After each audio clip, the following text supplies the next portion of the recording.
ನಟನೆಯಿಂದ cinema ನಿರ್ದೇಶನದವರೆಗೆ Ranjani Raghavan. ಸೂರ್ಯನ ಯಮರಿಸಿ ನಿನ್ನ ಮಾಡಿದರ. ಓದಿದ್ದು MBA. ಯಾವುದೋ MNC ಕಂಪನಿಯಲ್ಲಿ HR ಆಗಿರಬೇಕು ಅಥವಾ ಲೈಫ್ ಸೆಟಲ್ ಮಾಡ್ಕೊಳ್ಳೋಕೆ ಫಾರಿನ್ ಹೋಗಿ ಆರಾಮಾಗಿ ಇರಬಹುದಿತ್ತು. ಆದರೆ ಪ್ರೊಫೆಷನ್ ಆಗಿ ಆಯ್ಕೆ ಮಾಡಿಕೊಂಡಿದ್ದು ಕಲೆಯನ್ನ. ಓದು, ಸಾಹಿತ್ಯ ಹಾಗೂ ಸಿನಿಮಾ ಅಂತಿರೋ ನಮ್ ಕನ್ನಡತಿ ಕಥೆ ಇಂಟ್ರೆಸ್ಟಿಂಗ್, ಸಿಂಪಲ್ ಅಂಡ್ ಸಾಫ್ಟ್ ಅಂತ ಅನಿಸಿದ್ರು ಇವರ ಇಂಪ್ಯಾಕ್ಟ್ ಹೊರದೇಶದಲ್ಲೂ ಅಭಿಮಾನಿ ಬಳಗವಿರೋ ಮಟ್ಟದ್ದು. ಸೀರಿಯಲ್, ಸಿನಿಮಾಗಳಲ್ಲಿ ಹುಡುಗಿಯರು ನಟಿಸೋಕೆ, ಹಾಡಿಗೆ ಕುಣಿಯೋಕಷ್ಟೇ ಅಲ್ಲ, ಮೇಜರ್ ರೋಲ್ ತಗೊಳ್ಳೋಕೆ ಸಾಧ್ಯ ಯಾಕಾಗಲ್ಲ, ಸೌಂದರ್ಯ ಶೃಂಗಾರಕ್ಕೆ ಹೆಣ್ಣು ಮಕ್ಕಳು ಸೀಮಿತ ಅಲ್ಲ ಅಂತಂದಿರೋ ಇವರೀಗ ಸಿನಿಮಾ ಡೈರೆಕ್ಷನ್ ಮಾಡ್ತಿರೋ ಮೂಲಕ ಎಲ್ಲರಿಗೂ ಇನ್ಸ್ಪೈರಿಂಗ್ ಆಗಲಿದ್ದಾರೆ. ಲವ್ ವೈರಸ್ ಎಂಟರ್ ಆಗೈತೆ, ಲೈಫ್ ಸಿಸ್ಟಮ್ ಹ್ಯಾಂಗ್ ಆಗೈತೆ.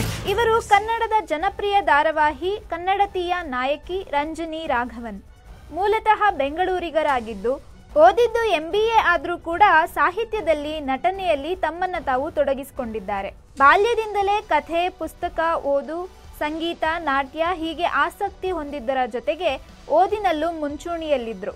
ಸಾಂಪ್ರದಾಯಿಕ ಮನೆತನದಲ್ಲಿ ಬೆಳೆದರೂ ಸಾಮಾಜಿಕ ದೃಷ್ಟಿಕೋನದ ಬಗ್ಗೆ ಚುರುಕಿನ ಅಭಿಪ್ರಾಯ ಹೊಂದಿದ್ದಾರೆ.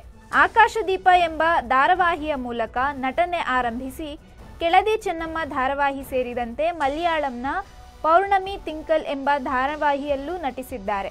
ಇಷ್ಟದೇವತೆ ಎಂಬ ಸೀರಿಯಲ್ನಲ್ಲಿ ತಾವೇ ಕತೆ ಬರೆದು ನಿರ್ದೇಶಕಿಯಾಗೂ ಕಾರ್ಯನಿರ್ವಹಿಸಿದ್ದರು. ಹಲವು ನಾಟಕಗಳನ್ನು ಮಾಡುವ ಮೂಲಕ ರಂಗಭೂಮಿಯಲ್ಲೂ ಅಭಿನಯಿಸಿದ್ದಾರೆ. ಆರಂಭದಲ್ಲಿ ಹೆಚ್ಚಾಗಿ ಗುರುತಿಸಿಕೊಳ್ಳದ ಇವರು ಪುಟ್ಟಗೌರಿ ಮದುವೆ ಸೀರಿಯಲ್ನಿಂದ ಪ್ರಸಿದ್ಧರಾದರು. ಆನಂತರದಲ್ಲಿ ಕನ್ನಡತಿ ಧಾರಾವಾಹಿಯಲ್ಲಿನ ತಮ್ಮ ಕನ್ನಡ ಪ್ರೀತಿ ಹಾಗೂ ನಟನೆಗೆ ಜನಮನ್ನಣೆ ಸಿಕ್ಕಿತು.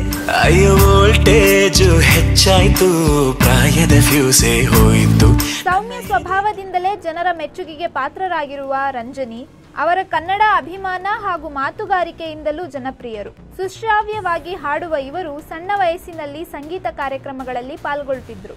ಅವರು ಸುಮಧುರ ಕಂಠದಿಂದ ಕನ್ನಡ ಮಾತನಾಡುವುದಕ್ಕೆ ಕನ್ನಡತಿ ಎಂಬ ಗರಿಮೆ ಅವರಿಗೆ ದೊರೆತಿದೆ. ವಿಭಿನ್ನವಾಗಿ ಮೂಡಿಬಂದಿದ್ದ ಕನ್ನಡತಿ ಧಾರಾವಾಹಿಯ ಮೂಲಕ ಮನೆ ಮಾತಾದ ಇವರು ತಮ್ಮ ನ್ಯಾಚುರಲ್ ಅಭಿನಯಕ್ಕೆ ಹಲವಾರು ಪ್ರಶಸ್ತಿಗಳು ದೊರೆತಿವೆ. ಆನಂತರದಲ್ಲಿ ಸಿನಿಮಾ ಮಾಡಲು ಮನಸ್ಸು ಮಾಡಿದ ಇವರು ರಾಜಹಂಸ ಎನ್ನುವ ಸಿನಿಮಾ ಮೂಲಕ ಚಿತ್ರರಂಗಕ್ಕೆ ಪಾದಾರ್ಪಣೆ ಮಾಡಿದರು. ಇದಾದ ನಂತರ ಟಕ್ಕರ್, ನೈಟ್ ಕರ್ಫ್ಯೂ, ಕಾಂಗರು, ಕ್ಷಮಿಸಿ ನಿಮ್ಮ ಖಾತೆಯಲ್ಲಿ ಹಣವಿಲ್ಲ ಹೀಗೆ ಒಳ್ಳೊಳ್ಳೆ ಕಥೆಯ ಸಿನಿಮಾಗಳಲ್ಲಿ ಅಭಿನಯಿಸಿದ್ದಾರೆ. ಮಾಡಿದ್ದು ಬೆರಳೆಣಿಕೆ ಸಿನಿಮಾಗಳಾದರೂ ಅವರ ನಟನಾ ಕೌಶಲ್ಯವನ್ನ ಹಿಮ್ಮಡಿಗೊಳಿಸುವಂತಹ ಪಾತ್ರಗಳಲ್ಲಿ ಅಭಿನಯಿಸಿದ್ದಾರೆ. ಕಿರುತೆರೆಯಿಂದ ಬೆಳ್ಳಿತೆರೆಗೆ ಕಾಲಿಟ್ಟ ಇವರಿಗೆ ದೊಡ್ಡ ಮಟ್ಟದಲ್ಲಿ ಚಾಲೆಂಜಸ್ಗಳಿದ್ದವು.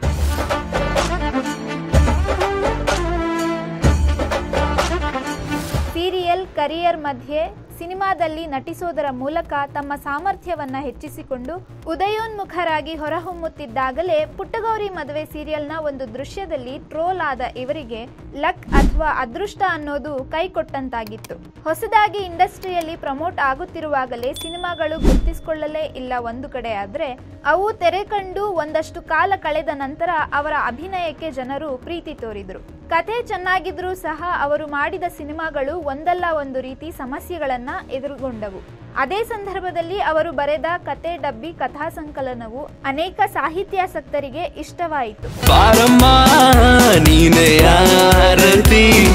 ತನ್ನದೇ ವ್ಯಕ್ತಿತ್ವವನ್ನ ರೂಪಿಸಿಕೊಂಡಿರುವ ಇವರು ಹೆಚ್ಚು ಸೋಷಿಯಲೈಸ್ ಆಗದಿದ್ರು ಲೈಫ್, ಕರಿಯರ್ ಇನ್ನಷ್ಟು ವಿಚಾರಗಳ ಬಗ್ಗೆ ಸ್ಪಷ್ಟತೆ ಹೊಂದಿರೋ ರಂಜನಿ ಬದುಕಲ್ಲಿ ಅಸಾಧ್ಯವೆಂಬುದಿಲ್ಲ, ಎಲ್ಲಿಯವರೆಗೂ ನಿಮ್ಮಲ್ಲಿ ಆತ್ಮವಿಶ್ವಾಸ ಮತ್ತು ಅಂತಸ್ಥೈರ್ಯವಿರುವುದೋ ಆ ಬಗ್ಗೆ ಖಚಿತವಾಗಿ ನಿರಾಸೆಯಾದರೂ ಬದುಕಬಹುದು ಎನ್ನುವುದಕ್ಕೆ ಉದಾಹರಣೆಯಂತಿದ್ದಾರೆ. ಬಹುಮುಖ ಪ್ರತಿಭೆಯಾಗಿರುವ ಇವರು ತಾವು ಗೆಲ್ಲುವುದು ಮುಖ್ಯವಲ್ಲ, ಆದರೆ ತಮ್ಮ ಇರುವಿಕೆಯಲ್ಲಿ ರಾಜಿ ಮಾಡಿಕೊಳ್ಳಬಾರದು, ಹೆಣ್ಣಿಗಿರುವ ಕಟ್ಟುಪಾಡುಗಳಿಂದ ಹೊರಬಂದು ದಿಟ್ಟವಾಗಿ ಯೋಚಿಸುವುದು ಮತ್ತು ಹೆಣ್ಣು ತಾನು ಸುಂದರವಾಗಿ ಕಾಣುವುದಕ್ಕಷ್ಟೇ ಪ್ರಾಶಸ್ತ್ಯ ಕೊಡಲಾಗಿದೆ ಎನ್ನುವುದರ ಪ್ರಯೋಜನ ಪಡೆದುಕೊಳ್ಳಬಾರದೆನ್ನುವ ಈ ನಟಿಗೆ ಹೆಚ್ಚು ಅವಕಾಶಗಳಿಲ್ಲ ಅನ್ನೋದು ಬೇಸರದ ಸಂಗತಿ.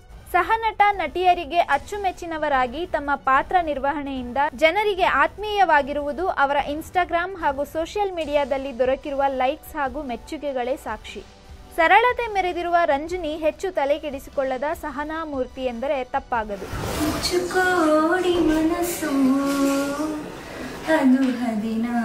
ನಿರ್ದೇಶಕಿಯಾಗಿ ಹೊರಹೊಮ್ಮುತ್ತಿರುವ ರಂಜನಿ ತಮ್ಮ ಈ ನಿಲುವಿಗೆ ಬರವಣಿಗೆ, ಓದು, ಸಾಹಿತ್ಯ ಹಾಗೂ ಸಾಮಾಜಿಕವಾಗಿ ಹೆಣ್ಣನ್ನು ಕಾಣುವಲ್ಲಿನ ಭಿನ್ನಾಭಿಪ್ರಾಯಗಳು ಮತ್ತು ಸಂಕೋಲೆಗೆ ಸಿಲುಕುವಂತಹ ವ್ಯವಸ್ಥೆ ಕಾರಣ ಎಂದಿದ್ದಾರೆ.